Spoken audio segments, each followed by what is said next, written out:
Paindlik energiaturg tegelikult kaudses mõistes puudutab meid kõiki, et eks ta on ellu kutsutud selleks, et kogu meie elektrisüsteemi aidata siis nii-öelda töös ja tasakaalus hoida, et ta on üks nendest meetoditest, millega teda tasakaalus hoitakse.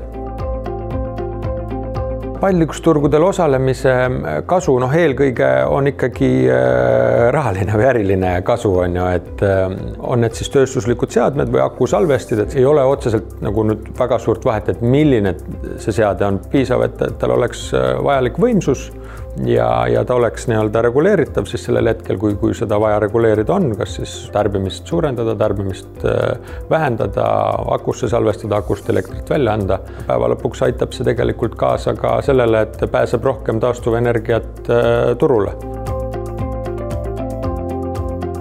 Kui me räägime tingimustest, et millega nagu osaleda või kvalifitseeruda üldse, siis tegelikult me peame selle esimese hooga jagama 8. Et kas me otsime selliseid suure võimsusega tööstuslikke seadmeid, on need siis mingid pumbad, purustid, külmlao, kompressorid, kas või generaatorid, mis iganes suure võimsusega tarbijad, mille tarbimises on inertsust, mida me saame ajas nihutada.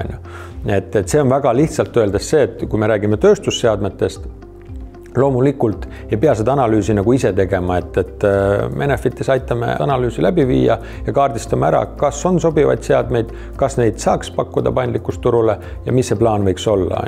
Et see on nagu üks tükk, millega paindlikkusturul oleks võimalik osaleda, tulu teenida ja aidata siis võrku tasakaalus hoida. Ja siis teine pool on akusalvestid, mis on iseenesest nagu väga hea, üks ideaalsemaid varasi üldse. Neid saab mõlemat pidi reguleerida, nad reageerivad väga kiiresti ja nad on selles mõttes nagu võrdlemisi lihtsalt opereeritavad. Et tööstuslike seadmetega on rohkem võib-olla selliseid keerukamaid nüansse, mida läbi mõelda, mida analüüsida.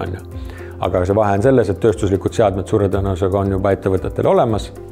Akusalvestitesse tuleks siis investeerida. Siin on nagu selline valikute ja tasakaalude otsimise küsimus.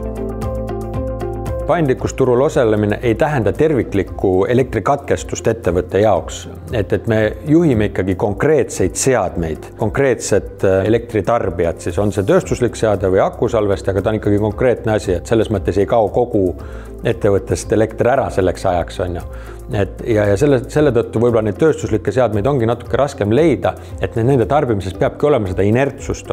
See külmlao näide on kõige parem, et kui seal peab olema kindel temperatuur, mida see külmladu peab hoidma, ja seal ei ole nii tähtis, et mis hetkel see kompressor või külmaseade siis nüüd oma töötunnid ära teeb, et neid on võimalik natukene painutada ühele poole ja teisele poole. Et seal tuleb nagu see vahe sisse, et kõik seadmed ei sobigi paindlikkusturul osalemiseks.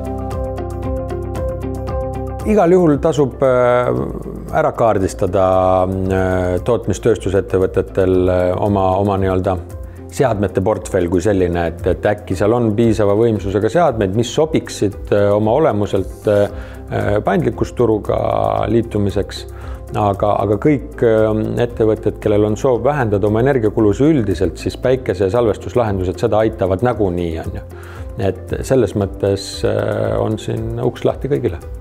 Tuleb leida, millised võimalused kellegil on ja kuidas seda ellu viia ja siis juba selle pealt teha konkreetne tasuvusarvutus, et siis teha see otsus, kas edasi minna, kas mingit investeeringut teha, kas mingit seadmeid osta või rajada. See töö kui selline tuleb ära teha nagu ühekordselt, leida need sobivad võimalused ja lahendused, leppida asjad kokku, sõlmida lepingud, panna see kõik tööle, teeme ära ühekordsed seadistused ja edasi on ta suures plaanis selline passiivne tulu.